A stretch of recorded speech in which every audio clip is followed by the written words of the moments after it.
ಅನ್ನಪೂರ್ಣೇಶ್ವರಿ ನಗರ police ಠಾಣೆ ನಟ ದರ್ಶನ್ ಕೇಸ್ನಲ್ಲಿ ಹೆಚ್ಚು ಸದ್ದು ಮತ್ತು ಸುದ್ದಿ ಮಾಡಿದಂತಹ ಪೊಲೀಸ್ ಠಾಣೆ ಇದು.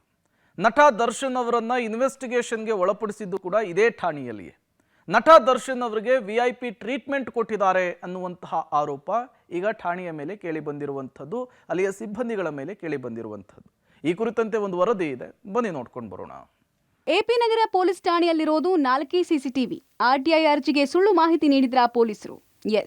ಜೂನ್ 11ನೇ ತಾರೀಕು ನಟ ದರ್ಶನ್ ಅವರನ್ನ ಮೈಸೂರಲ್ಲಿ ಬಂಧಿಸಿ ನೇರವಾಗಿ ಅನ್ನಪೂರ್ಣೇಶ್ವರಿ ನಗರ ಪೊಲೀಸ್ ಠಾಣೆಗೆ ಕರೆತಂದು ರೇಣುಕಾಸ್ವಾಮಿ ಕೊಲೆ ಪ್ರಕರಣದ ವಿಚಾರಣೆಯನ್ನ ಪೊಲೀಸರು ಶುರು ಮಾಡಿದ್ರು. ಆದ್ರೆ ವಿಚಾರಣೆ ನಡೆಯೋ ವೇಳೆಯಲ್ಲೇ ಇಡೀ ಪೊಲೀಸ್ ಠಾಣೆಗೆ ಶಾಮಿಯಾನ ಹಾಕಿಸಿದ್ರು. ಜೊತೆಗೆ 144 ಸೆಕ್ಷನ್ ಕೂಡ ಪೊಲೀಸ್ ಠಾಣೆಯ ಸುತ್ತಮುತ್ತ ಹಾಕಿ ಸಾರ್ವಜನಿಕರಿಗೆ ಇಡೀ ಪೊಲೀಸ್ ಠಾಣೆ ಮತ್ತು ರಸ್ತೆ ಬಂದ್ ಮಾಡಿದ್ರು. ನಟ ದರ್ಶನ್ ಅಂಡ್ ಗ್ಯಾಂಗ್ಗೆ ವಿವಿಐಪಿ ಸ್ಪೆಷಲ್ ಟ್ರೀಟ್ಮೆಂಟ್ ನೀಡ್ತಾ ಇದ್ದಾರಾ ಅನ್ನೋ ಅನುಮಾನ ಕೂಡ ಜೋರಾಗಿತ್ತು. ಆಗ ವಕೀಲರ ತಂಡವೊಂದು ಪೊಲೀಸ್ ಠಾಣೆಗೆ ಭೇಟಿ ಕೊಟ್ಟು ಪೊಲೀಸ್ ಠಾಣೆಯ ಸಿಸಿಟಿವಿ ವಿಡಿಯೋ, ಶಾಮಿಯಾನ ಮತ್ತು ಸೆಕ್ಷನ್ 144 ಹಾಕೋದಕ್ಕೆ ಕಾರಣ ಏನು ಅಂತ ಮಾಹಿತಿ ಹಕ್ಕು ಅರ್ಜಿಯನ್ನ ಹಾಕಿದ್ರು.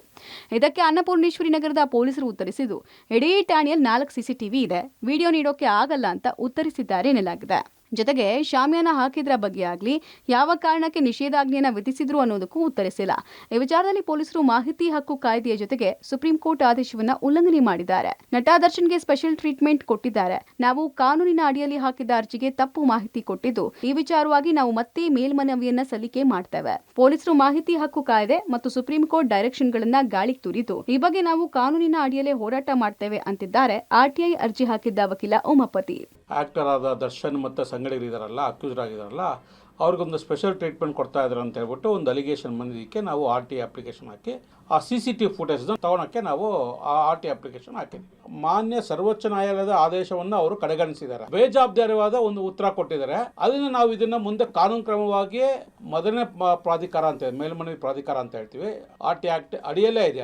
ಅದಕ್ಕೆ ನಾವು ಅದನ್ನ ಈಗ ಮೇಲ್ಮನವಿ ಆಲ್ರೆಡಿ ಸಲ್ಲಿಸಿದ್ದೀವಿ. CCTV ಫುಟೇಜ್ ಬರೀ 4 ಅಳವಡಿಸಿದ್ದಾರೆ ಅಂತ ಹೇಳ್ತಿದ್ದಾರೆ. ಅದನ್ನು ಸುಪ್ರೀಂ ಕೋರ್ಟ್ ವೈಲೇಷನ್ಸ್ ಆಗಿದೆ. ಮಾಹಿತಿ ಆಯೋಗ ಮತ್ತೆ ಮೇಲ್ಮನವಿ ಪ್ರಾಧಿಕಾರದ ಮುಂದೆ ಇದನ್ನ ತಗೊಂಡು ಹೋಗ್ತೀವಿ. ಒಟ್ಟಲ್ಲಿ ನಟ ದರ್ಶನ್ಗೆ ಸ್ಪೆಷಲ್ ಟ್ರೀಟ್ಮೆಂಟ್ ನೀಡಿದ್ದಾರೆ ಅನ್ನೋ ಮಾತುಗಳು ಆಗಾಗ ದೊಡ್ಡ ಮಟ್ಟದಲ್ಲಿ ಸುದ್ದಿ ಆಗ್ತಾನೆ ಇದೆ. ಈಗ RTI ಅರ್ಜಿಗೆ ಅವರು ನೀಡಿರುವಂತಹ ಉತ್ತರ ನೋಡ್ತಾ ಇದ್ರೆ ಅದ್ ನಿಜ ಏನು ಅಂತ ಅನುಮಾನ ಮೂಡಿದೆ. ಈಗ ಇದಕ್ಕೆಲ್ಲ ಉತ್ತರ ಮುಂದಿನ ಕಾನೂನಿನ ಹೋರಾಟದಲ್ಲೇ ಸಿಗಬೇಕು. Maruti Belluru, public TV, Bengaluru.